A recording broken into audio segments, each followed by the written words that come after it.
All right. Can everyone see the screen where it says Apprenticeship 101? Yes. Perfect. Thank you. All right, so we'll just hang tight. Feel free to refill your water cup, coffee cup. We'll get started in about 5 minutes. Allow people to trickle in. Hi, Mark.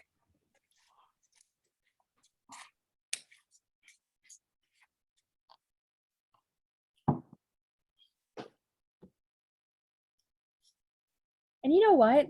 I don't see my video. Are y'all able to see other people's video? I see Okay. yours. Okay, I see it. And the other ones. I see them when they speak. Perfect. I think it has something to do if you select more or settings at the top right, you Go can to adjust the gallery. video settings. Yeah.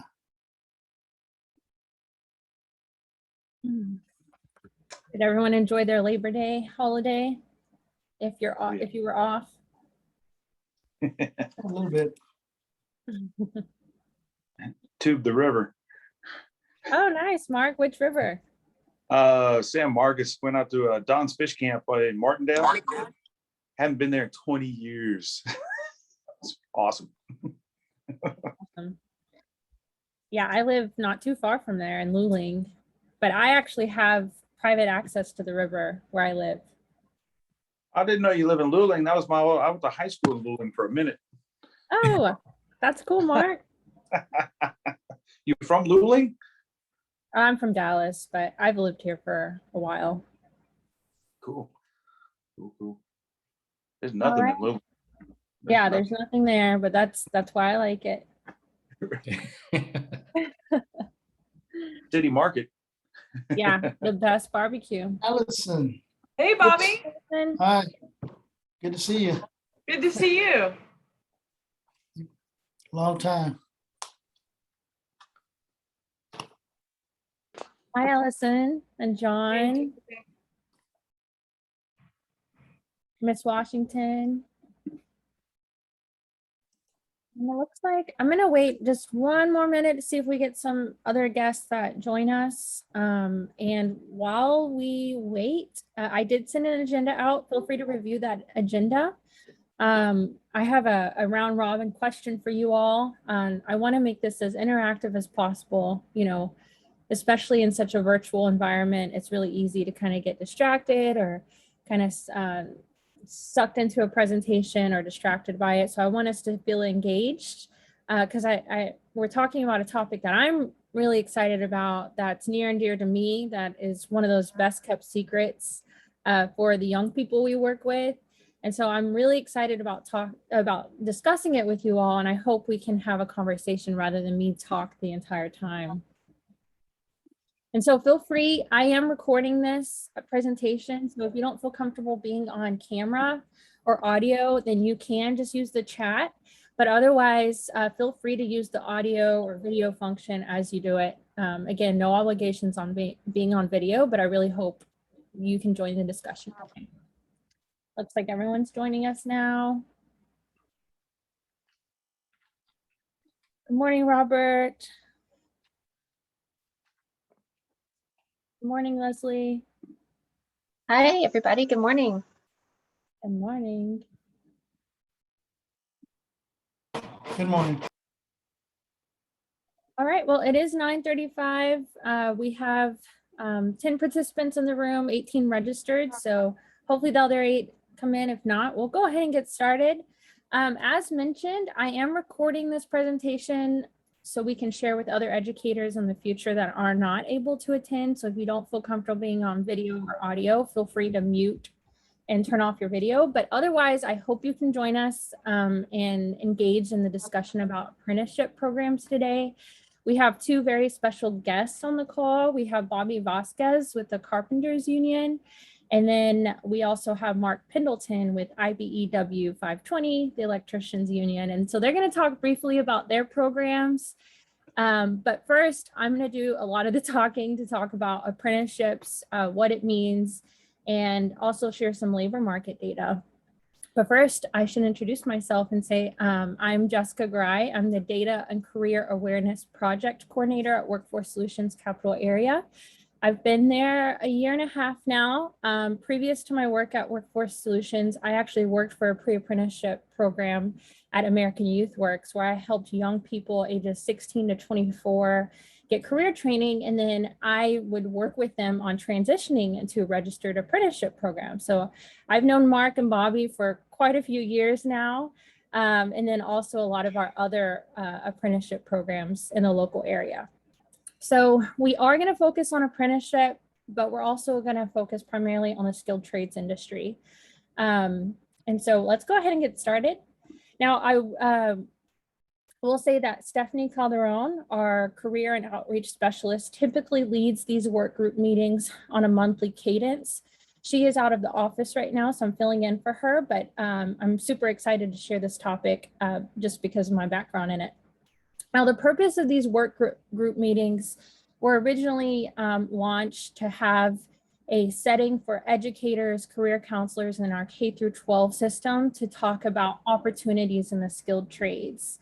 We have since then opened it up to other industry partners and other education systems such as charter schools, nonprofit organizations, and anyone who really works with clients and assisting them with that career transition into the skilled trades.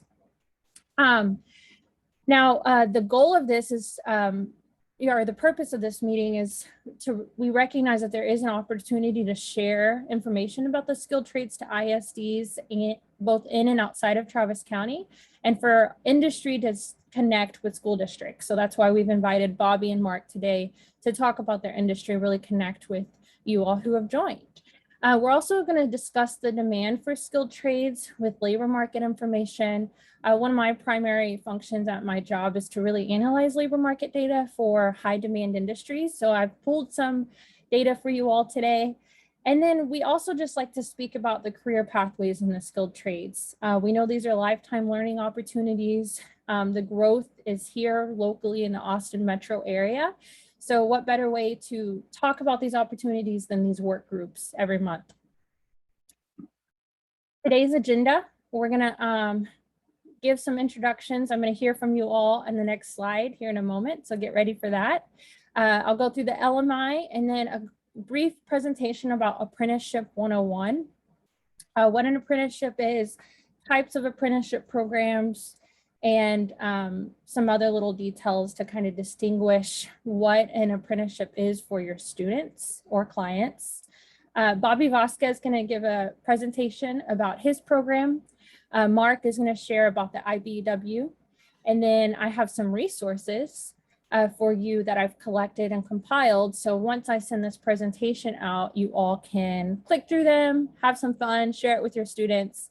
And even this presentation was catered for you to even share with your clients or students. So feel free to share this as well and tweak it as you see fit. All right, enough of me talking. Let's take a moment and introduce ourselves. So what I'll do is I'll just call out your name. Forgive me, I'm like really bad at names. So feel free to correct me. Introduce your agency that you represent or job title. And then the question I have for you all to think about and to share with the group is, what do you tell your students or clients about apprenticeship programs? Think of it as an elevator pitch when you're really trying to share what it is that an apprenticeship program is and how it's a post-secondary option for your students. And so I'll just go in order of individuals on the screen, and I will start with Carl Webb. Let me see, am I muted? No, you're not. Oh, well, hi, my name is Carl Webb. I am a member of the International Brotherhood of the Electrical Workers. At the moment, I am at home because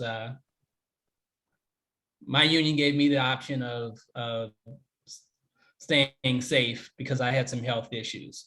And that's the great thing about being in a union. But I'm just here to make sure Mark, does his job right. Thank you, Carl. And when you talk to others about, it's fantastic that you're part of the IBEW. What do you tell others about apprenticeship programs? Well, I tell them it's a great way to get on-the-job training. And not only that, but also a decent livable wage. I mean, you could go, to other routes, other jobs, open shop and still get on-the-job training, but you won't necessarily have the guaranteed pay and benefits that you would through, a union apprenticeship. Wonderful. Thank you so much. All right, I'm going to pass it over to Carol Wright. Good morning. I'm Carol Wright. I'm the Workforce Development Specialist at Austin ISD, and my job is to help teachers understand Austin's workforce, Central Texas's workforce, and that includes internship opportunities, apprenticeships, what's available out there, and of course, all of the many job openings from the different industry sectors. So I try to keep abreast. Thank you. And Carol, when you talk to students or educators about apprenticeship programs, what do you typically tell them? What's your elevator pitch? Everything's available. We try to help kids understand the various things that are available because very few of them know, especially if they don't have a parent that's working in the industry. So the trades it's kind of a new avenue out there for high school kids. And even though they may know people that are working in them, they don't believe that that's an option for them. And so we try to help them understand that there are opportunities beginning right out of high school. Wonderful. Thank you. I love that. Everything's available. All right, Allison Brandt. Hi, y'all. I'm with American Youth Works, as Jessica was talking about. And my role is I work with students kind of in their post-secondary pathways. And when I'm talking to students about apprenticeship opportunities, a lot of it is, explaining kind of what it is and the career trajectory of what you can do with an apprenticeship. And that's a big piece of it. But then one thing that I found really exciting, and I learned a lot from working very closely with Bobby Vasquez, is that it's even much more than just an awesome career path. It's you're working within kind of a brotherhood, and you'll always have this support. There'll be mentorship. There'll be opportunities for you to grow throughout your entire career. And it's not just something where you have to do it on your own. They'll bring you opportunities to grow and to move up as well. So we really try to share those opportunities, that it's something where you're not going to be alone. You're going to grow within your group and be offered these opportunities. I love that, Allison. The brotherhood, sisterhood, and just growing with others. That's really important to share with students. And I'm just going to go through our other guests. I am going to skip Workforce Solutions staff and our guest speakers because y'all talk about apprenticeship programs all the time just for the sake of time. So I'm going to pass it over now to Monique Payton.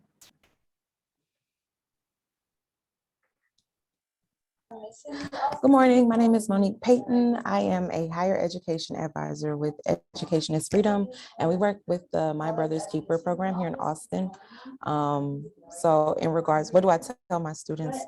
I let them know many of my students want to bypass college and go straight to the workforce, and they're very interested in trade and certification programs. So I'll tell them with apprenticeships, it's a good opportunity for them to shadow a professional that's already in the field while also making money so that they don't have to put off earning a living wage just to learn. They can do both at one time, and that seems to excite them. That's great. I love that you said you could do both at the same time. That's great. All right. So Monica, if you'd like to share your name, agency you represent, and then what do you tell your students or clients about apprenticeship programs? Good morning to everyone. It's pronounced Domonica, and I'm from Austin Area Urban League, and I'm a case manager.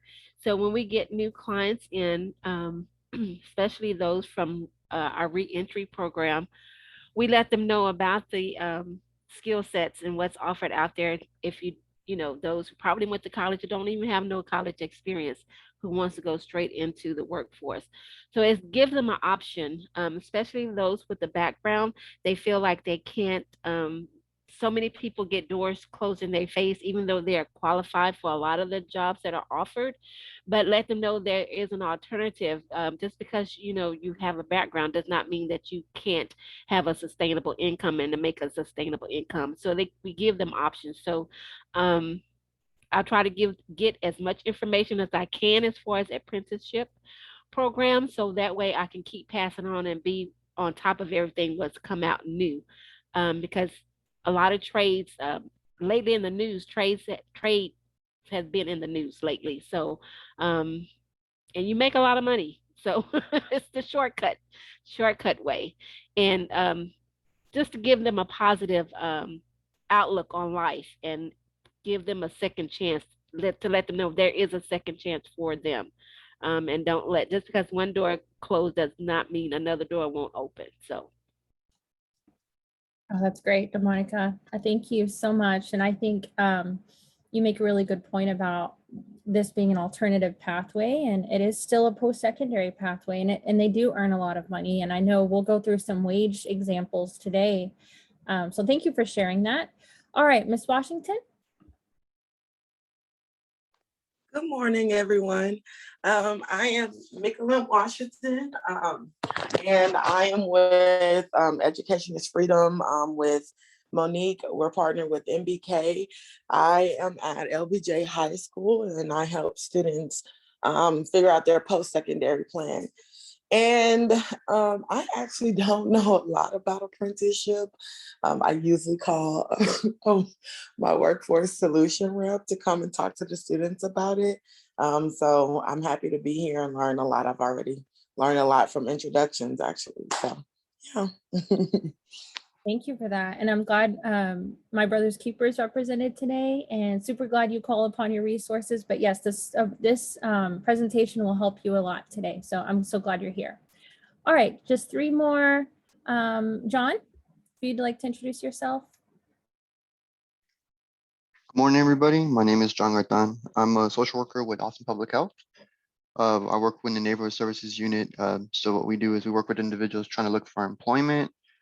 So speaking about apprenticeships, we try to advertise them, as an alternative, not going to school, but getting out there to the workforce right away and trying to make that living wage while also learning behind somebody who's already a professional in the field.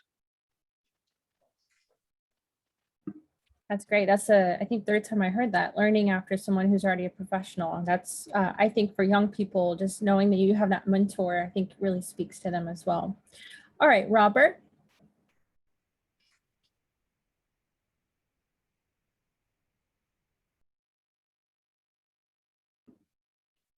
All right, Robert, we'll come back to you, and I'll just go ahead and pass it over to Vanessa.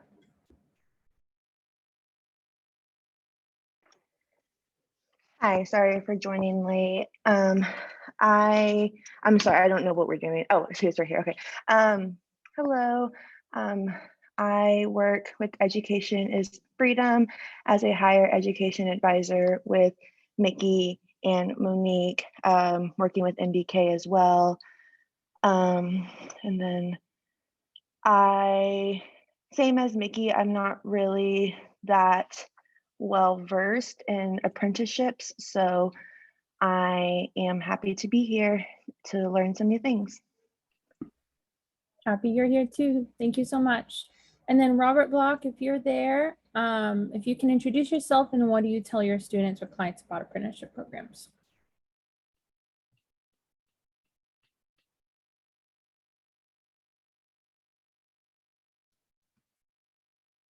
All right, we'll move along.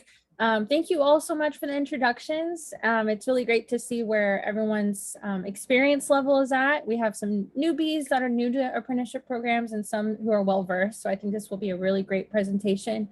I also want to acknowledge on the line is Amber Warren, our Director of Upskilling and Advancement, and Leslie Puckett, our Director of Research and Career Awareness. And they both are my colleagues, work really close to me on apprenticeship programs. Amber Warren works really close with industry on developing apprenticeship programs. And then Leslie is my supervisor and our director of research, who works closely with me on labor market data and these work groups with Stephanie Calderon.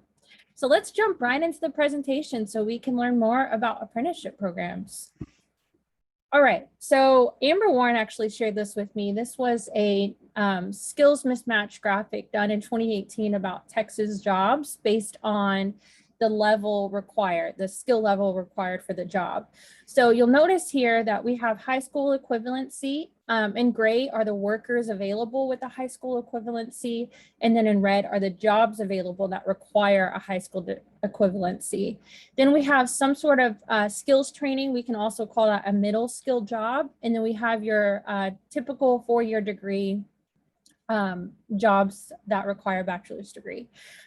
This shows here that 54% of jobs in Texas are middle skill positions, and 45% of workers are trained for these middle skill jobs. So you're going to notice a gap, these middle skill jobs available to talent that's available. And then you also have a surplus of talent who have high school diplomas, but not enough jobs to fill, or I'm sorry, not enough jobs to provide work for these workers.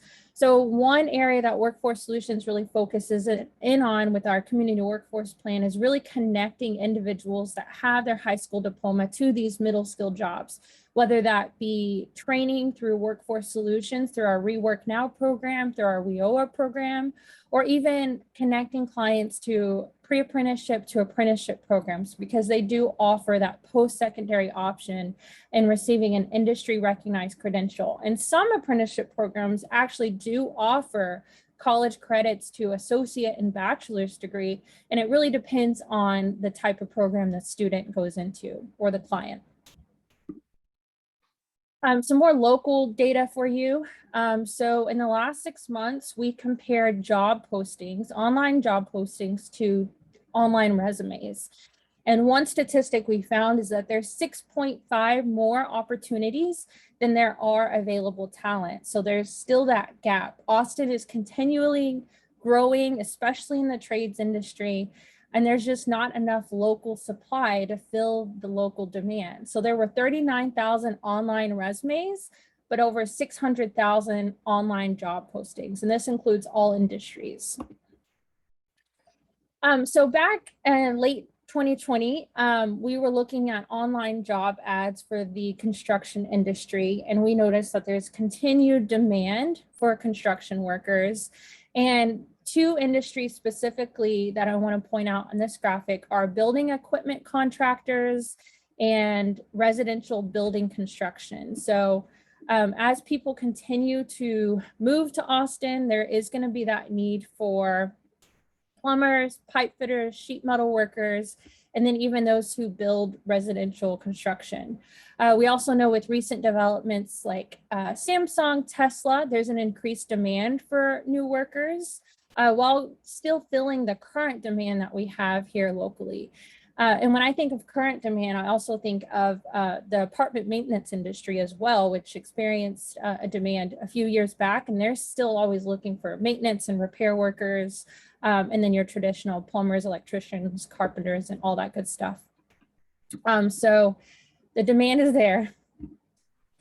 Now, I was able to pull some data on skill sets that are required for the construction and extraction industry. And we know that blueprint reading has the highest skills shortage in most in-demand trade occupations. So what this means to me, and even our educators on the line, or our apprenticeship programs, is we really need to focus on these skill sets here when working with our clients. Really help your young people, whether they're in a career technical education program or a current construction class. What are ways we can help develop their blueprint reading, or the reading schematics, or even heavy equipment operation, hand tools, chainsaws, and more. And so this shows a list of online, this list, the methodology in discovering what these skill shortages are, is comparing, again, online job postings to what resumes are available online and what clients are promoting in their resume. Another way this graphic is helpful to me, and hopefully you all, is working with your young people or your clients on listing out their skill sets on the resume. You know, it's a little different in the trades industry because, you know, having a dad that works in the trades or young people I've worked with is typically it's kind of word of mouth, or you can go through an apprenticeship program to find a job. But historically, online applications, resumes do help you find a job as well. And I'll kind of defer to Bobby and Mark to see if they even look, if y'all require resumes. But these are skill sets that you want to ensure that your clients have and that they're promoting it on their resumes and job applications. All right, so I'm really excited about these career profiles, and I think this will be an excellent resource for everyone on this call. Just last month, Leslie and our career education outreach specialist and myself worked on 100+ career profiles on high demand occupations, or even just occupations that are available here in our region. And so this is a front and back profile that really breaks down the wage, the projections, and the job duties required for an occupation. So I have a couple here as an example. So over here, we have our carpenter occupation, hourly wages, annual wages, and the education required at entry level. Now, forgive me, Bobby, I know these are probably not the same wages as the Carpenters Union pays, and that's something I wanted to share with you all today. And I'll kind of go into what a union organization is. But this is the standard based on the Bureau of Labor Statistics in terms of hourly wages. However, organized unions really advocate for their workers to earn higher wages. So I wouldn't be surprised if they actually pay comparable wages or a little bit more. We also have on these profiles if the occupation has training through a local registered apprenticeship program. So you'll find this little star here. This is the projection for carpenters in the next 10 years, and then the type of job duties and personality required. We also have, in this virtual environment we're now living in, a QR code for your clients. So if you want to print these off and they can just scan it, this actually has like a 2-minute video that really goes in what a carpenter does. What I'm most excited about is the backside of this profile, where it says how to get started in this career pathway. And we actually have a couple more QR codes. For one, we have our enroll into a DOL apprenticeship program code. And that code there will actually go to the DOL Apprenticeship Finder. So if a client is interested in that earn and learn model, you can find all the apprenticeship programs that are available in our region. And then we also have a personality test for clients to fill out to see if that's even a good fit for them. And those are on most of our career profiles. And then here we have related jobs with median salary. Now, historically, Workforce Solutions would have what we called a career ladder, where it would show how to start off as an electrician and then kind of your trajectory upwards. These profiles are a little different, and we just have a related occupation. So maybe a client doesn't really want to start as a carpenter, but they want to get their feet wet a little bit. The other closely related occupation would be a drywall installer. So maybe they can start there, see how they like it, and then go into an apprenticeship program that way. I'm going to check my chat. Oh, thank y'all for the compliments of the profiles. We're really excited about these. And they are for both adults and young people. And that's why we put, well, what is something you learned about this career at the bottom? So that gives them the opportunity to kind of reflect and even ask further questions if they want to explore more about that occupation. We have a couple more. We have our electrician's profile here. Again, same information. You're going to see a higher demand for electricians. That's at 9,000 electricians by 2031. We also have if Workforce Solutions will fund the occupation. And so you'll find this little infographic here. And it says, this is a targeted occupation for a capital area, Travis County. Scholarships may be available for education and training opportunities. So Workforce Solutions will sponsor a client through this occupation if they qualify for our services. So definitely talk to your Workforce Solutions contact about that. And we can always share that with your students as well, or clients. And then another one for plumbers and pipe fitters. And then so their projections for the next 10 years is almost 6,000. So fun stuff. I will link that in the chat once I'm done talking. But let's get into the meat of the presentation and talk about apprenticeship. So the definition of apprenticeship is that it's an industry-driven, high-quality career pathway where employers can develop and prepare their future workforce. Individuals can obtain paid work experience, classroom instruction, and a nationally recognized portable credential. So you all were very close to this definition in that it is paid work experience, it is classroom instruction, and not many people know, but you do earn a portable credential. So what they mean by portable credential is you can take that industry recognized credential in Texas and then move it to another state, and you're still qualified for the work that is available there. And as I mentioned earlier too, many apprenticeship programs, I know for sure Local 286, the plumbers and pipe fitters, and I can't speak for those on the call today, they do offer dual enrollment into other college campuses where you can earn an associate's and bachelor's degree online, which is pretty cool. And what that tells me is that not only can someone become, you know, a plumber for 4 or 5 years, become a master plumber, they can then get a bachelor's degree and hopefully go into more management related positions, or even like Mark is an organizer, but he's a master electrician, and then Bobby as well. So you can kind of move up in the industry and help others connect to the programs. I love this statistic. I share it with both young people and adults. Is 94% of apprentices who complete an apprenticeship program and retain employment earn an average salary of $70,000. So that's a really high salary for young people to look at. And that's a really high statistic in terms of promised wages. So what are some factors of an apprenticeship program? One, there is business involvement. And part of that is really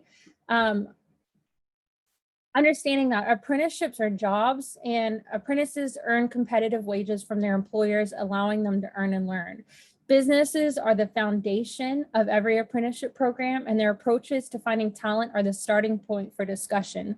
So you will not find an apprenticeship program that is not actively working with industry and business to really hone in on what skill sets an apprentice needs to be successful on the work site. There's also on-the-job training. So programs provide structured work-based learning using a model that is either time-based, competency-based, or a hybrid approach. So you can learn while you're on the job, and then you could also earn hours. Now, each registered apprenticeship program is different, and I'll go into that in a little bit. Some require a certain amount of hours, while others may require just a competency where you understand this topic and then you move forward to the next topic. There's related instruction. Education partners collaborate with business to develop their curriculum based on the skills and knowledge required for the job. So for instance, there may be some apprentices who go to school at night or on the weekends, and that's the education partner, the education entity that they're working with, so they can develop their skill set. I always think of math, their math skill set after work, and continue to grow in those skills. And then there's rewards for skills gain, which could be a progressive wage increase. Again, we'll go over wages in a second, but as an apprentice earns more hours and continues learning in the classroom, they get a promised wage increase over time. And then lastly, they get that nationally recognized credential within an industry. And then hopefully Mark and Bobby, y'all can talk a little bit about what those credentials are later. All right, why an apprenticeship? These are 5 benefits for you to share with your clients. Again, you gain relevant work skills through on-the-job learning. You earn while you learn. You have guaranteed wage increases as you develop new skills. You advance your career without sacrificing an income. and then you receive industry recognized credentials while avoiding student debt. Now, I know that's usually a talking point that I've used in the past is, hey, have you ever thought about going to school, pursuing a 4 to 5 year pathway without accruing student debt? And students are like, what is that? Tell me more. So apprenticeships offers that viable pathway for adults and students.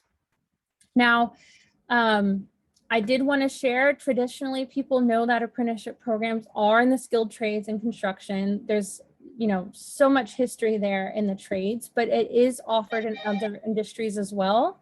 And that continues to grow. We have manufacturing, energy, financial services, healthcare, hospitality, information tech, transportation, and more. So it is catching on to other industries, and I'm going to go into the next slide in a second and talk about what that may look like for other partners. So this is a recent development. There's two different types of program, registered apprenticeship program. Apprenticeship programs. One is registered apprenticeship programs, and the other are industry recognized apprenticeship programs. So we call registered apprenticeship RAP and industry recognized IRAP.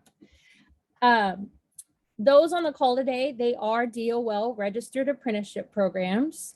And so what that means is that they have been approved by the U.S. Department of Labor or by a state apprenticeship agency. These are considered the highest quality apprenticeships in the U.S. They last from 1 to 6 years, and they're sponsored by either employers, labor management organizations, or other intermediary organizations. They must include the basic elements that are common to all apprenticeships, but they also have to meet several quality requirements. So an example of that is, in order to be recognized as a registered apprenticeship program, they must have their apprentices do 2,000 hours of on-the-job training and 144 hours of related instruction that applies to an occupation or a specific job. They also have on-the-job supervision and mentorship, and their wages increase as they progress through their training. They also, again, earn that industry recognized certification. Now, the alternative, and this was something I learned, I think, a couple of years ago, are IRAP programs. And that's actually currently under development by the U.S. Department of Labor. They also do their apprenticeships that are accredited by third parties recognized by the DOL. So I'll stop there and just say, when you're exploring a new apprenticeship program, it's really important to ask whether it's a registered apprenticeship or an industry recognized apprenticeship program, because there are different quality standards that are required for each of those. Now, they are consistent with apprenticeship elements, and they do offer, you know, on-the-job training, but they don't require a certain amount of hours worked for the individual to progress in the training. And then there's not I guess, requirement on the completed instruction.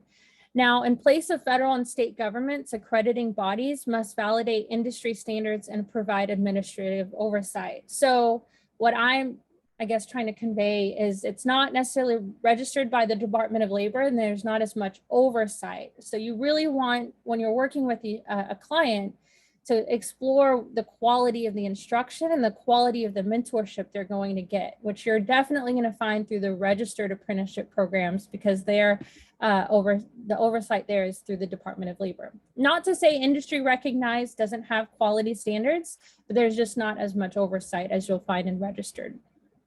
One more point I want to make, and then I'm almost done talking, is union versus non-union apprenticeship programs. Our two guest speakers today, they're associated with labor organization union. And the one key difference between a unionized environment and the non-union workforce is how pay rates are handled. Union workers' wages are established through negotiation between union representatives and a company's negotiation team. In many cases, a negotiation team will include an HR manager or a labor relations specialist, as well as a company executive that has the authority to enter into contracts on behalf of the company. So think of it like this. An organized union is going to advocate on behalf of the worker on paid benefits, paid wage increases, safe work environments, opposed to, let's say I go in as a plumber and pipe fitter independently, I have to advocate for my own wages, my own benefits, and my own quality of work.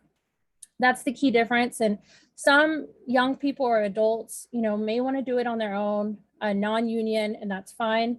But the union really brings that extra component of advocacy. And then even as Allison said earlier, that brotherhood, sisterhood, that really you won't find anywhere else.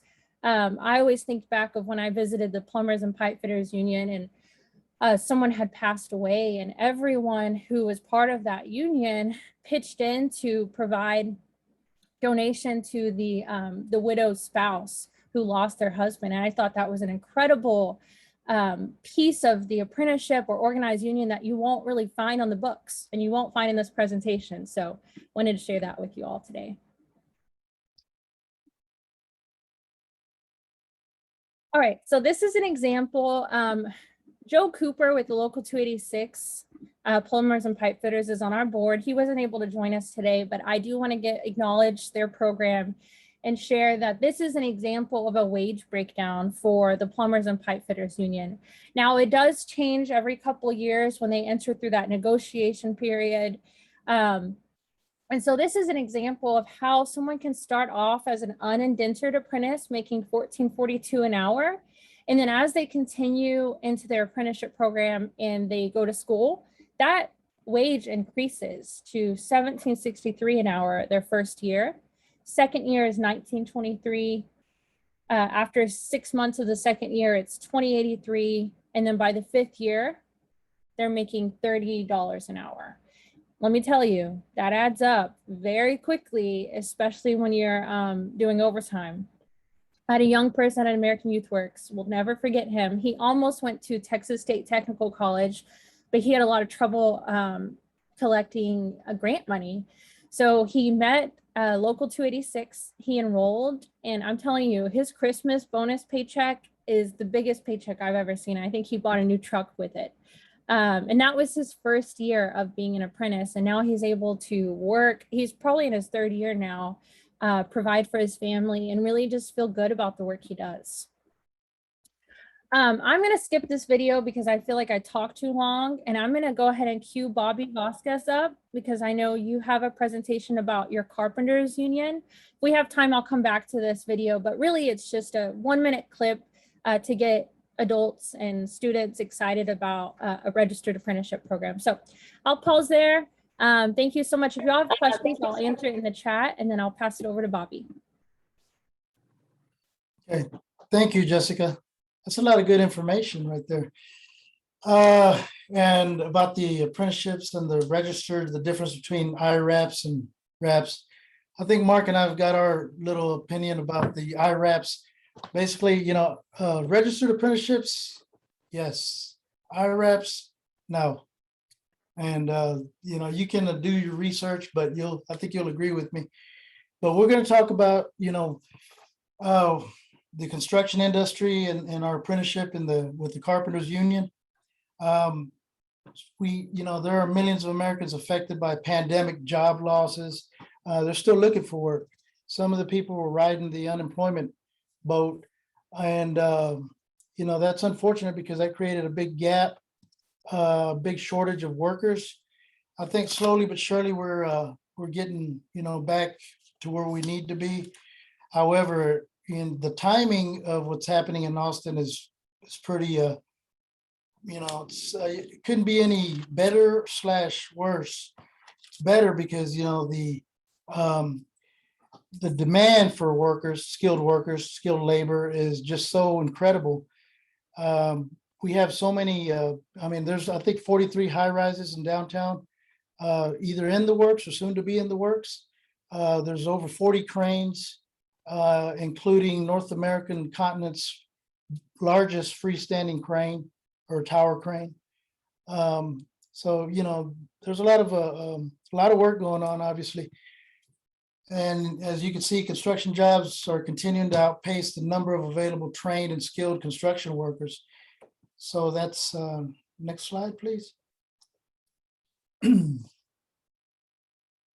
So a union carpenter is one of the most skilled and essential tradesmen on a job site. They're essential to the entire process from start to finish. We're responsible for the layout of the building at the start of the project, as well as the constructing many structural detail components of the jobs, such as walls, ceilings, doors, and hardware. A union carpenter is a skilled tradesman who shares the pride and commitment of being the most highly trained in the most up-to-date theories, methodologies, tools, installation procedures, and safety measures in the construction industry. Next one, please. There is a union carpenter is there's a big difference between a union carpenter and just anybody that you see building houses for the most part. It kind of, for one thing, is safety. We always, we preach safety from A to Z. And one of the things that really gets me is if I'm driving by a project where the workers there, they're not trained. I know they're not safety trained, they're not skill trained. And I see I see a worker, for example, just dumping a bag of concrete in a concrete mixer with very little or no personal protective equipment. And he's getting all the silica dust all over him. And that same worker can potentially go home, and he's gonna dust himself off as good as he can, of course, but when he gets home, what's gonna happen? Hey, daddy's gonna want to come hug the baby, the son or the daughter's gonna want to come hug the daddy. And they're still gonna eventually get some silica, inhale silica, and wind up ultimately with silicosis, which true story, a 34-year-old teacher, never been around the construction industry. She went in to get diagnosed, to get checkup, and it turns out that she had silicosis. And so the doctor says, "You got silicosis. Why is that? Do you work in, around masonry or anything like that?" And she said, "No, but my daddy did." So, growing up, she would hug daddy every single day.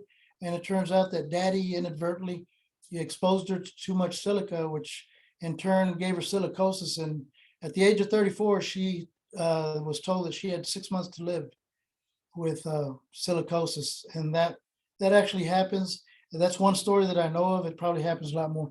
Our workers are trained in things like that.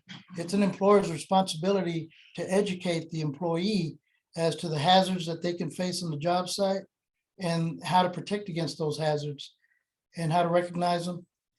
So, we pride ourselves a lot in safety, and there is no exception, zero tolerance for being unsafe.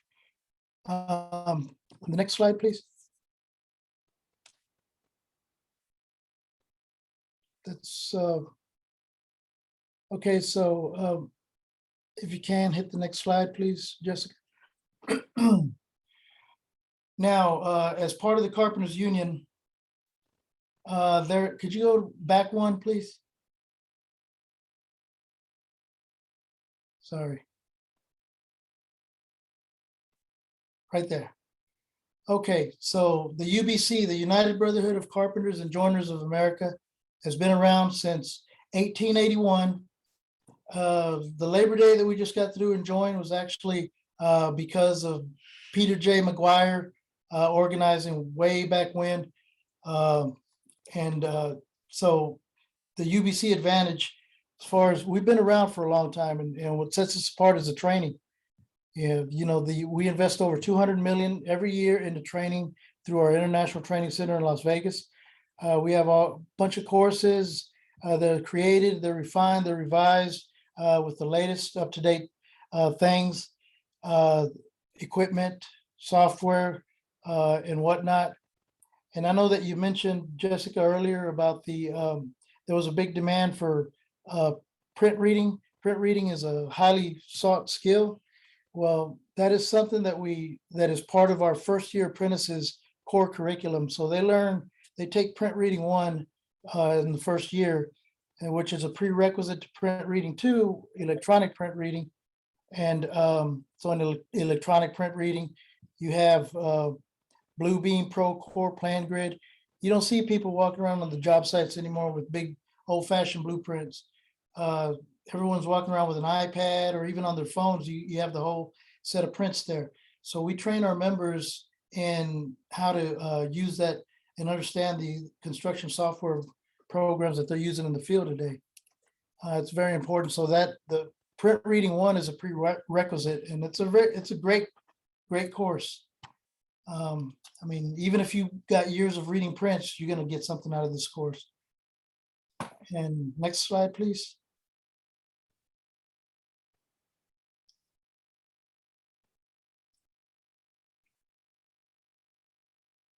The stages of a carpenter: we have apprentices, journey level worker, lead person, foreman, general foreman, assistant superintendent, superintendent, project manager.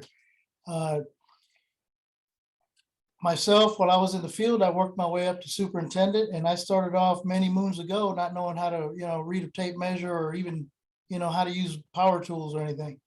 I was the cleanup guy, I was the gopher, but I stuck at it, and I worked my way up, became a foreman for several companies. I've worked on projects in many states and ended up as a superintendent. And I was a superintendent while I was a part-time instructor. So I tell our apprentices that if they aspire to be leaders, well, then they're in the right place, because we're not in the market to create a bunch of worker ants. We're in the market to create leaders. And the only thing that limits them is themselves and their belief in themselves. So we try to instill that belief within them by mentoring and having them take leadership courses right off the top. Foreman training, before I took this position almost 4 years ago, used to be strictly for journey level workers. Well, it's not just journey level workers that have leadership skills. So I make sure that our apprentices understand that, hey, they have the capability to be leaders as well. So I went ahead and nixed that one and made that class, foreman training, available to anyone, apprentice, doesn't matter who. And so we try to help them out. In fact, our apprentices, when they reach the third year of their apprenticeship, we send them to our 1.3 million square foot facility in Las Vegas for 4 days of third year apprenticeship leadership conference training. So they go out there and they come back really on fire and motivated and really ready to change the culture of this industry. And that's something for them to look forward to as a third year apprentice. All expense paid, they don't lose any wages, everything's covered, and they get to go to sunny Las Vegas and get some good training out there. Next slide, please.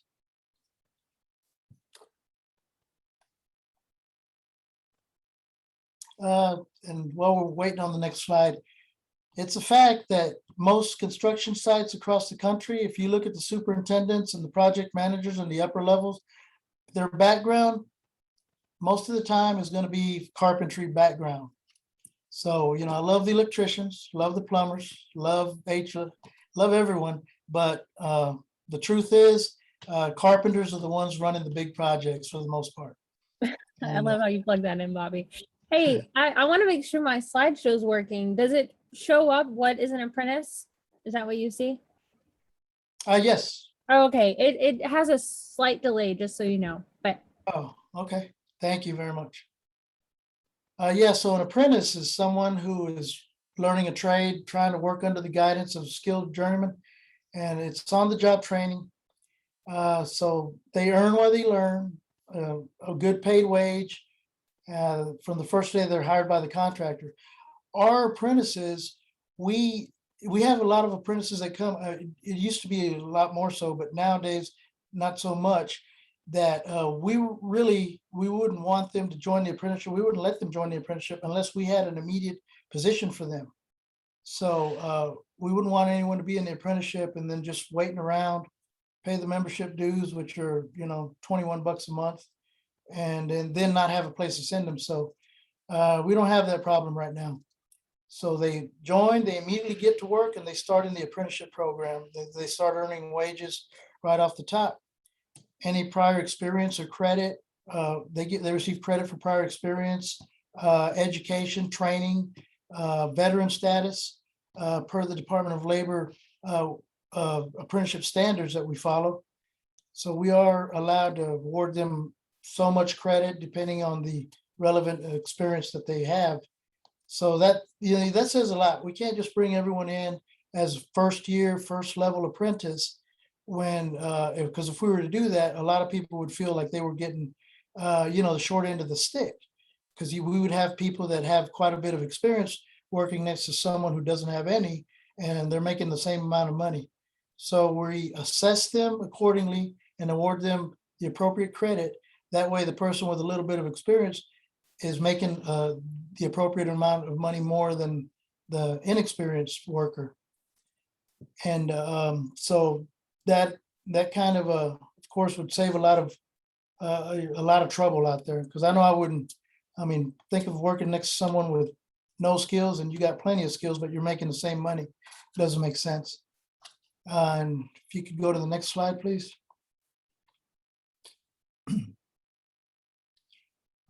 So as an apprentice, they will not only experience on-the-job learning from skilled trades people, they'll also receive classroom hands-on training from experienced instructors at our training center. And they'll earn college credits towards a degree that are accredited through our accredited training program. So an apprentice, the way our standards are set up, it's a 1-to-1 ratio. So an apprentice that's new to this industry doesn't have to worry about going out to some project that's got 1,200 construction workers on there and looking like a deer in headlights, not knowing what to do, because our journey level workers are going to be there waiting for them with arms wide open. And the journey person is going to have the apprentice take them under their wing, mentor them, show them the ropes. And before you know it, that apprentice will be able to go on the job and, just know what they need to do. And they're not stingy with their experience. They're there to show that journey or that apprentice everything that they know as much as they can. They're required to at least have 650 work hours every 6 months to qualify for advancement. But, if you do the math, you can easily get that in 4 months, just working 40-hour weeks almost, so it's very easy to get the 650 in 6 months. Another requirement is 80 hours of formal training at our training center every 6 months. And what that is basically the equivalent of about 2 classes. Our classes are typically 40 hours. And we try to not to impede on their work schedule too much, but inevitably they'll have to miss a little bit of work. Our apprentices currently are making $15 an hour for starters, and that's the bare minimum. There was a time there a few weeks ago that unskilled entry level were starting at 17 to 20 bucks an hour. And in many cases they are today.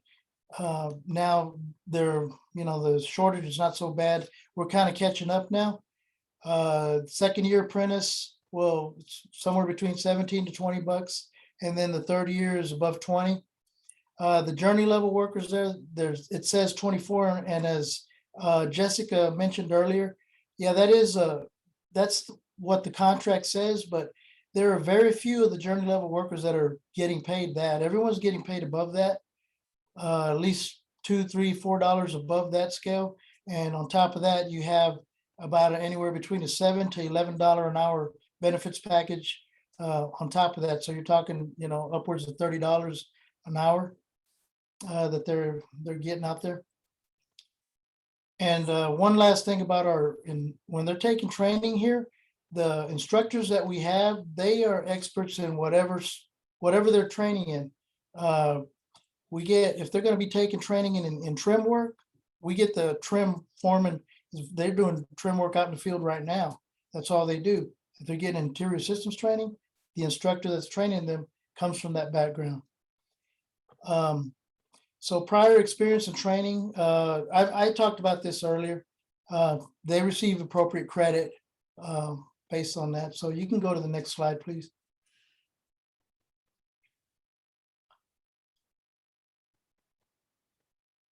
After completing the apprenticeship program, they're eligible for additional journey level upgrading courses. And of course, they never have to pay for these courses. I think I remember hearing someone figured it out, the equivalent of anywhere between $20,000 and $100,000 worth of training in a 4-year program. Zero is what it costs the apprentices and the members. So even after they graduate the apprenticeship, all the courses are still available for any members, which will enable them to enhance their skill set and advance in their industry, earn additional certifications in the construction trades, and of course, learn leadership skills. Aside from the Apprenticeship Leadership Conference, all our journey level workers go to what's called a 300 Hitters Club. And I'd encourage anyone to check that out on YouTube. Just Google 300 Hitters Carpenters Union, and it's a program for our journey level workers. It's a leadership program for our journey level workers. It's a great program too. Okay, and moving to the next one, please.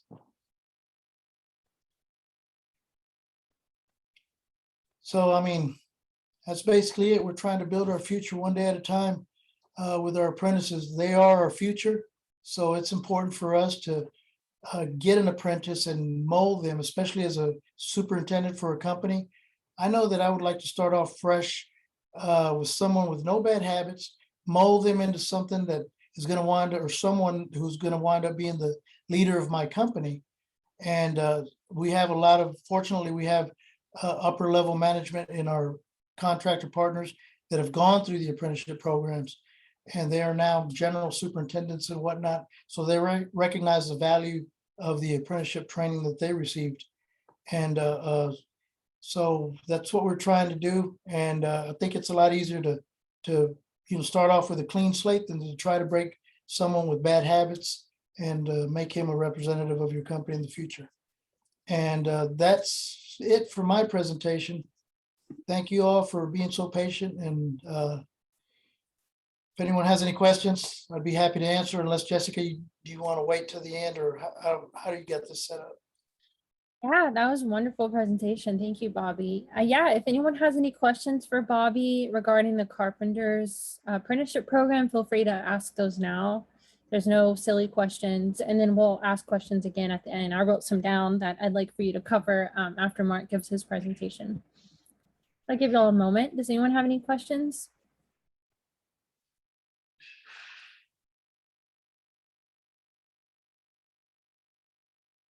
All right. Well, okay, perfect. Again, if y'all have questions, we'll address them at the end. And just kind of so y'all can think about it a little bit, I had a question regarding the wage dues, current projects you're currently working on. But we can get to those after Mark's presentation. So I think, Mark, you were just really going to introduce yourself, talk a little bit about IBEW. So we can kind of go there. Sure. Hi, everybody. Good morning. My name is Mark Pendleton, IBEW, International Brotherhood of Electric Workers, Local 520. Kind of just mirror, the carpenters and the plumber pipe fitters. We have a great apprenticeship program. It's a 5-year program to where our contractors pay for it. You never have to pay back a student loan. That's the best part about the whole thing. And you get good raises, almost $3 raises every year, guaranteed. From first year to second year, you get a little half-year raise. But first to second year, you get a $2.66 raise. Second to third year, a $3 raise. And you start out making $15.30 an hour. And total package is $18.70. What that means is you see $15.30 on the check hourly, but you're getting that Blue Cross Blue Shield insurance for you and the family out of no pocket to you, and 3 kinds of retirement. So that's that $18.70 total package is what we're talking about. A journeyman makes $30.60 with a total package of about $40. But yeah, it advances from there. You can become an organizer, you can become vice president, you can become a trainer, a teacher, you can travel. There's just so many things you can do. But the apprenticeship, I did it 15 years ago, coming from Houston. Best decision of my life. I didn't know what I wanted to be when I grew up. It took me until I was 27. So you're working Best Buy and FedEx and building guitars and stuff and getting 17-cent raises. These are real raises. And so I go out to high schools and I go out to reentry and I go out to American Youth Works and Workforce Solutions. I don't know if Tom Owens misses me yet, but I'll go see Tom here sometime soon. But yeah, we'll we'll get on board with that. But if anyone wants me to come out and talk to students or do a Zoom meeting or come see the training center, I'll put my name and my email and all that kind of good stuff in the bottom of the chat, so you can reach out to me, and I'll hit you up with everything that we got. Was I supposed to do a slideshow? It's okay. You don't have to have a slideshow. It's fine. I know some of y'all are busy, so well, all of you are busy, so it's sometimes hard to sit you down and get a presentation. But Are Mark, we watching a video or?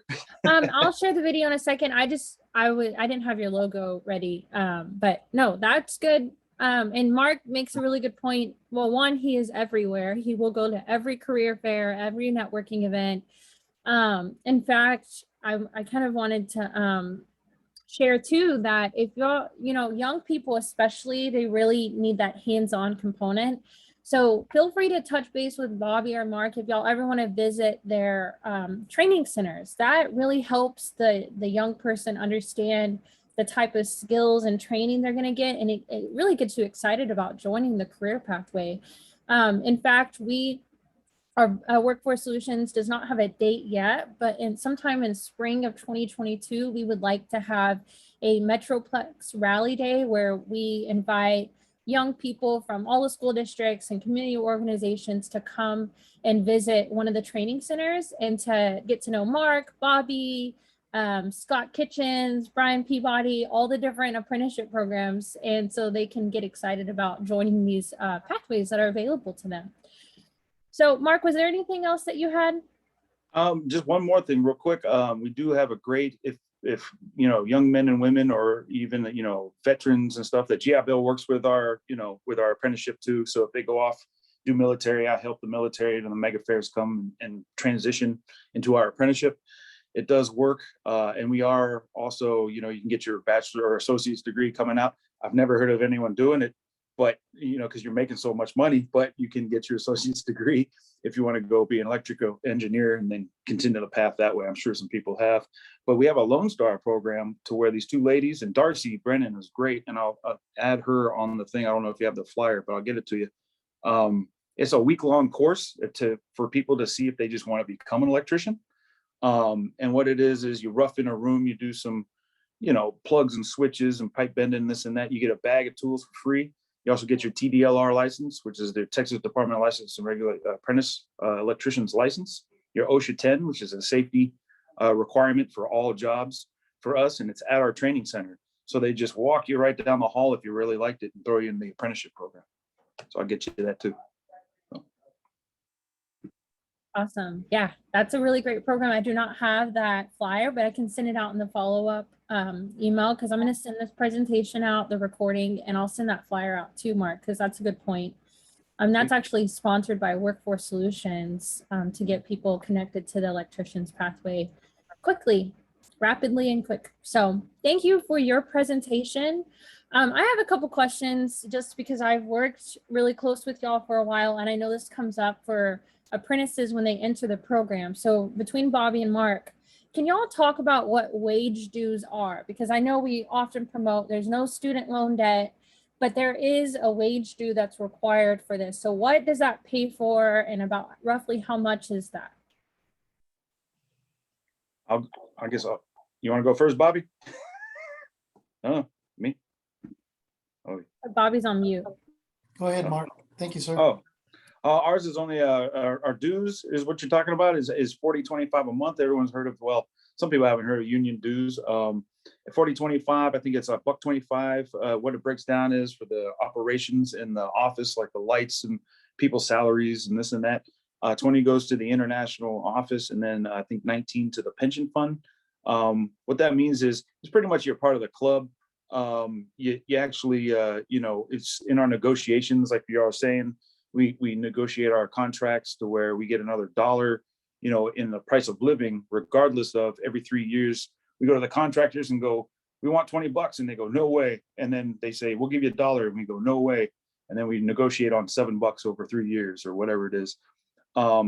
And so in the dues side of things, it's to where it's in the contract that our 35 contractors are going to pay for your PPE, like Bobby was saying, all your hard hats, your vest, your gloves, everything. They're going to pay for all that. They also pay for the school, so you don't pay back a student loan. Best part of the thing. They pay for your insurance and benefits and all that kind of stuff. They also pay for your drills, drill bits, hammer drills, bandsaws, all that equipment. All you have to bring is your hand tools. So that's what the 4025 goes for electricians at least. So. Yeah, and for us, ours is a membership-based organization like the electricians, like all of ours. As with any membership-based organization, we have membership dues. If you're in the gym, you got to pay monthly dues. If you're, in whatever club or organization you're in that's membership-based, you have to pay monthly dues. Ours are $21 a month. So that's the equivalent of a bag of chips and a drink off the taco truck once a week, basically. So that's pretty manageable for most people. And that pays for, similar things that Mark's dues pay for. It's pretty much the same deal, membership based. And that's what that is, just same thing. Awesome. Yeah, and I that comes up for young people, so I think that's important to share. And just think of it as paying for your training. It's not very much. It's definitely cheaper than going to university. And so it helps, like you said, those oversight costs and administrative costs that run the curriculum and training centers. Another question, because I think this really helps it become more tangible for everyone on the call. What are some current projects y'all have apprentices or journey persons at? We got, of course, Tesla. Alterman got Tesla. We finished up that soccer stadium. I don't know if y'all been. That's awesome. A brother of mine couldn't go, and he had tickets, and he gave us some, so that was kind of cool. We've done the Kalahari Water Park. We do UT, South End Zone, everything football field. I'm proud of the Lavaca and 7th UT Rob job, that 18-story giant building next to Perry's Steakhouse. We did that for Schmidt Electric back in the day. And I did all the transformers for 18 stories, and the lights are still burning, so I must have done something right. And then we did the airport, that 6-story monstrosity of a parking garage. I think I saw it in your video, Bobby. That was a beast. That was 3.5 years of concrete, but we got it done. And so it was a lot of good money, though. A lot of good overtime. Yeah, you guys were holding everybody up over there. So. Yes. So the Carpenters, we're pretty much some of the projects that Mark's the electricians are on. We're on the Tesla, Capstone, Travis County Courthouse. Our contractors did the UT Stadium, the end zone that got redid with the big logo, the Longhorn logo over there. They're still over there, as a matter of fact, doing a little bit of work. There's a 50+ story building going up right here that we have contractors on. Just a bunch of high-rise commercial projects. Yeah. Cool. I always think that those are exciting to share. Tesla's the buzzword in Austin right now, and Texas, really. So I think that helps get people excited about where they're working. And if y'all have not been near the Tesla site, I happen to drive past it when I go to work in the office. It is humongous. It's huge. And in fact, there's like a parking lot behind the facility it's like a mall parking lot. There's so many cars there. So you definitely know there's going to be work there for a while. So definitely excited that y'all are connected to those. Well, does anyone else have questions for Mark and Bobby? I know we did have some comments in the chat. Mark, if you get a chance, go ahead and put your contact information for our guests. I think Wanda is Wanda's recruiting y'all for an upcoming presentation, which is awesome. So thank you, Wanda. All right, well, feel free if y'all have any questions, think about those. I have this really quick video. This is a neat video to share with your clients on apprenticeship programs. Now, this is from the North America Building Trades Union, so it is through the union labor, organized labor organizations, but it's still pretty neat and a good resource for you all.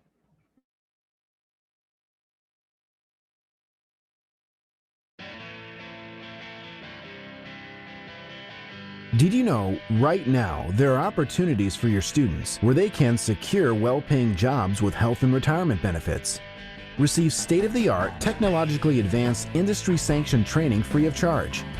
Earn college credits for their training and have no student loan debt in the process. If not, we have news for you. NAB2 registered apprenticeship programs are that opportunity. A NAB2 construction apprenticeship dramatically increases a young person's standard of living. Plus, they receive high-quality hands-on training and classroom education with no student loan debt. Our registered apprenticeship programs in 15 separate trades also earn college credits. That's why we call them the other four-year degree. Construction apprentices have long-term prospects for good-paying jobs with health and retirement benefits, and they receive portable credentials and national industry certifications with opportunities for lifelong learning. NAB2 and our employer partners are looking for a diverse group of young men and women to become apprentices in our dynamic industry. For more information, click on this link. All right, that's a very short video for you all. Always good to share videos when promoting these sort of opportunities. All right, we are almost done, and I'm gonna try to get y'all out of here pretty early. The meeting ends at 11:30. But first, let's talk a little bit about where you can get started. Whether you're working with a high school graduate or an alumni, or even a customer with your agency. Workforce Solutions, with the funding provided by Travis County in the city of Austin, we were able to develop the Rework Now program, where we actually offer full scholarships for rapid, safe training for City of Austin and Travis County residents. We also have stipends that help pay for the training. So if you have a client that wants to do career training tomorrow, but they can't take and they're going to be out of work for a few weeks, we actually offer stipends to help pay for gas, transportation, and really just help them have those wraparound services to go to career training through the Rework Now program. We do sponsor various occupations, which I have the list here of some examples. We have like a phlebotomy training, medical secretary. We have construction skilled trades, which I'll go over in a second. CPT, which is manufacturing, data analytics, cybersecurity, and the list goes on. So if you have not heard about this program, definitely check it out. We have a website. It's reworknow.org/Austin. And it goes through the different types of programs that we help sponsor. You do have to filter through Rework Now to see what those specific ones are. If you have any questions, the email and the phone number are on the screen. Or if you're a case manager working with clients, this presentation has this referral tool, which is a direct link, and it's like a 5-minute application, and you could submit it. You sit down with your client, talk about what their career interest is, their contact information, and you kind of help them through that referral process to go into career training. And two that I wanted to highlight, Mark had already highlighted one, and I don't have it in my slide deck. The Lone Star Electric program is a 1-week program to get started in electrical career, but we also have 2 more that we work closely with. Skill Point Alliance has their Pre-Apprentice plumbing program. It's a 4-week hybrid course, and they actually help participants get their OSHA 10 and their Plumbers Apprentice license from the Texas State Board of Plumbing Examiners. And like I said, it's 4 weeks. They can get started. I don't know when their upcoming classes are, but it is on the reworknow.org website, or you can go to skillpointalliance.org and learn more about their plumbing course. And then we have one more, which is our MC3 program, multi-craft core curriculum. They have some classes coming up. I don't have the dates for that, but the best person to contact for the MC3 is Brian Peabody with Local 286. This class is only 2 weeks long, and it actually gives you a little bit of experience and knowledge about all the different building trades apprenticeship programs. So they actually take a tour of each of the training centers. They do some hand tool training with DeWalt and another company that I can't, oh, Milwaukee. Clearly I don't have any experience with hand tools. And then they also do some OSHA 10 and safety class. And that again helps the clients get some experience in the building trades. They do have a signing day, and that's the last day of the class. It's like graduation, where they actually have an official job offer given to the person who finishes the course. And so there'll be work as soon as the next week. And they're then and not enrolled as a registered apprentice, they're an unindentured apprentice, but it gives them that real-time experience, real-world experience to learn on the job and eventually enroll into the registered apprenticeship program. All right, this is a really neat testimony of a young person who did the MC3 program, I believe during the pandemic.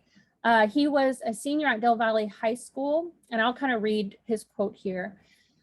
Mark says, "I was just a senior at Del Valle High School without a plan on what I was going to do next. I had thought about the trades, but did not really know too much about that or how it worked.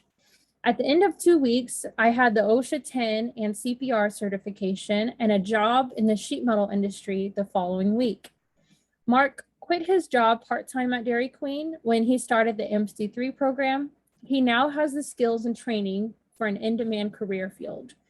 He says, coming home after a hard day at work, I feel proud of what I'm doing." And this was a Del Valle graduate. And that's him there with his NAV2 MC3 certification and his job offer. I think he's now working with the sheet metal union. One thing to keep in mind, it says, I feel proud of what I'm doing. I've noticed this having worked with young people in rolling them into the registered apprenticeship programs, is there is a lot of satisfaction and pride in the work you do.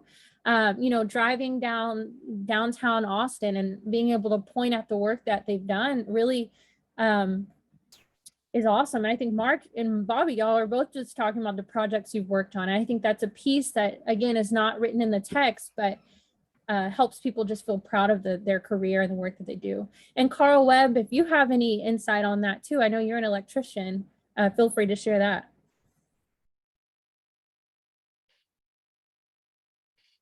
Oh, I'm sorry. Am I muted? No, you're not. I wasn't really paying attention. I'm sorry. What was the question? It's all right. I was just saying, I was pointing out the fact that a lot of apprentices take a lot of pride in their work. And I was curious if you have any projects that you're particularly proud of. Oh, there's several. Austin Community College has a building downtown on 12th. I think they're still working on it, and this was in the early stages, so I can't take too much credit, but I put in the temp lighting for them to do the demo. So, and that's like I think the very first Austin Community College building. I think it used to be old Austin High School, so it's very historic. So I'm very, very proud to have worked on that. Awesome. Cool. Yeah, and so I think that's just a piece that we often need to share with clients interested in these pathways. All right, I'm having trouble speaking, but I have 2 more slides for you all. We'll skip that video. It is a video for you all to share again with your customers. This is a list of apprenticeship resources that you'll be able to click through once I send out this presentation. Again, there's the DOL Apprenticeship Finder and then Apprenticeship Fact Sheet, which goes through statistics to share with both career seekers and employers. We also have a JFF work-based learning glossary. It has terminology in it that really breaks down, for instance, what an apprenticeship program is versus what an internship program is. Because again, having worked with young people, that can get kind of confusing. Okay, what's an apprenticeship? How does that differ from internship? We have a really neat union-based apprenticeship book. That's something that our team worked on. And it actually breaks down all the apprenticeship programs in the building trades that are union-based in Austin. So if you're not able, since, you know, Local 286 ironworkers, they weren't able to attend today, you can find their contact information there. We also have our career profiles, as I mentioned and shared earlier, that goes through different occupations, the wages, the projections. Our Rework Now program for rapid and safe training. North America Building Trades Union. There's a lot of really good resources and videos for you to share about apprenticeship readiness programs. And then just to put it on y'all's calendar, there is National Apprenticeship Week, November 15th through the 21st. A lot of apprenticeship programs have events going on that week. Workforce Solutions has a survey at the end of this meeting that asks if that is something y'all are interested, especially our school district and community-based organization partners. If y'all are interested in us hosting some sort of virtual or in-person event. So please fill out the survey so we can get a gauge of what your interests are. I think last year we did a webinar about different apprenticeship programs and highlighted some apprentices who are working in the field right now. So we're open to in-person and virtual based on y'all's safety, health and safety concerns, and just where you're at in your school districts. All right, I'm gonna try to wrap us up by 11:05, but first, and feel free, not everyone has to share, but I'd like for a couple people to share, based on what you learned today, how would your pitch on apprenticeships change? Or a better way of saying it is, what is something new you've learned today that you'd like to report back to your students?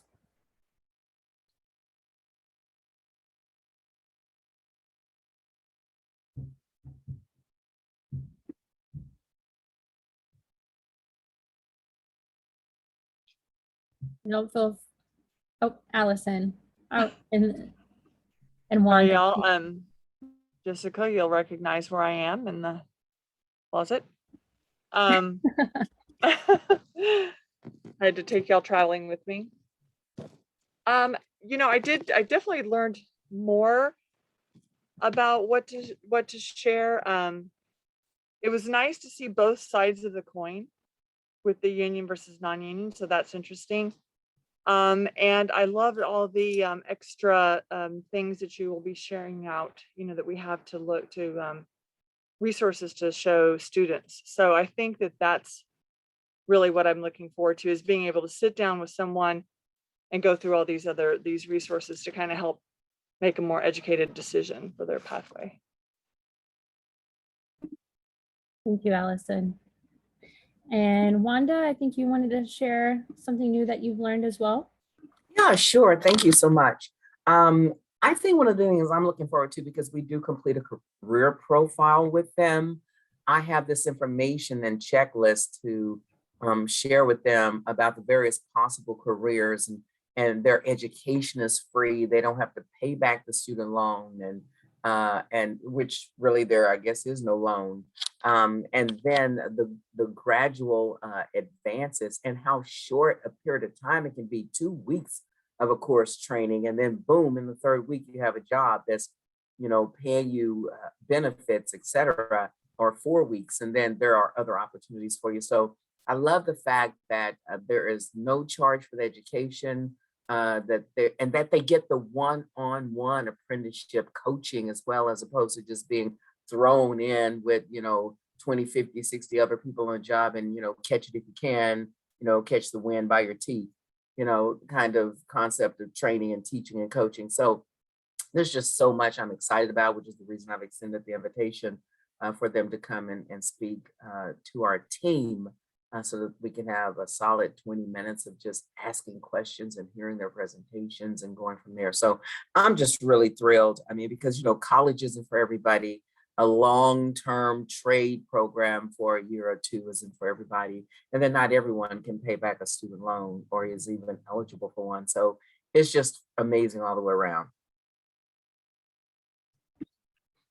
Oh, that was wonderful, Wanda. You're a great apprenticeship ambassador, and I think you said it really well. So on that note, I will go ahead and close us out with some social media handles. The reason we like to promote our social media handles is this is really important for you and your clients to stay connected with all of our upcoming events, trainings. You know, Bobby put in the chat an upcoming training he has. There's always so much going on in our region, and we're constantly posting on Facebook, Instagram, Twitter, LinkedIn, and YouTube about all the upcoming resources and events. So definitely promote this to your clients, add yourself to it just so you can keep updated. And I'll go ahead and in there, I really appreciate our guests, Bobby Vasquez, Mark Pendleton. I appreciate everyone for joining today. I will send this email out with the presentation recording no later than Monday. But I appreciate you all and I hope y'all have a fantastic week. Thank you. Bye. Thank you. Thank you. Thanks for having me. And you did a beautiful job, Jessica, facilitating this whole process. Yep, Thank sure you did. so very much. Thank you, Wanda. It's so funny after a while you kind of lose your voice, but I appreciate it.